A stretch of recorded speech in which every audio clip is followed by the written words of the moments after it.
आष्ट्यात दोन्ही राष्ट्रवादी गटात संघर्ष, कामाची चौकशी व्हावी म्हणून नगरपालिकेसमोर घातला होम। ओम भ्रष्टाचाराच्या विशेषाय नमः स्वाहा। प्रशासनाला बोटे सुचो विशेष स्वाहा। लवकरात लवकर बुद्धी सुचून कार्यक्रम व्हावे स्वाहा। आष्टा येथे सुरू असलेल्या सोमलिंग तलावावरून आष्ट्यातील राष्ट्रवादी काँग्रेसच्या दोन्ही गटामध्ये संघर्ष रंगलाय। हा संघर्ष आहे राष्ट्रवादी जयंत पाटील गट आणि राष्ट्रवादी निशिकांत पाटील गट यांच्या गटात। त्याचं झालंय असं की आष्ट्यातील सोमलिंग तलावाचं काम राष्ट्रवादी निशिकांत पाटील यांच्या कार्यकर्त्यांच्या मार्फत सुरू आहे।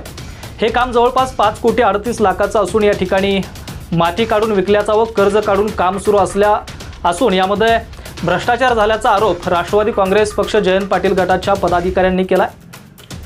मात्र काम करत असलेल्या पदाधिकाऱ्यांना विचारले असता यामध्ये एकाही पैशाचा भ्रष्टाचार नाही व तेथील माती कुठे गेली व नेली नसल्याचं प्रवीण माने यांनी सांगितलं।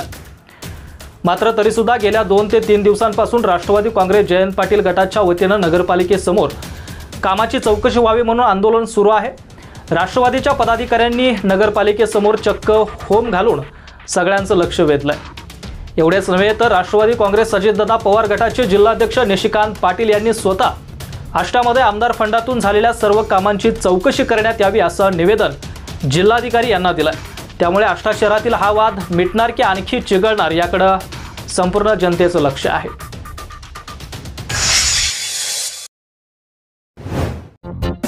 अत्याधुनिक आणि सर्व सोयी सुविधांयुक्त रुग्णांच्या आरोग्याची काळजी घेणारं आपलं हॉस्पिटल लक्ष्मी नारायण हॉस्पिटल। संपर्क 023 42 22 57 75।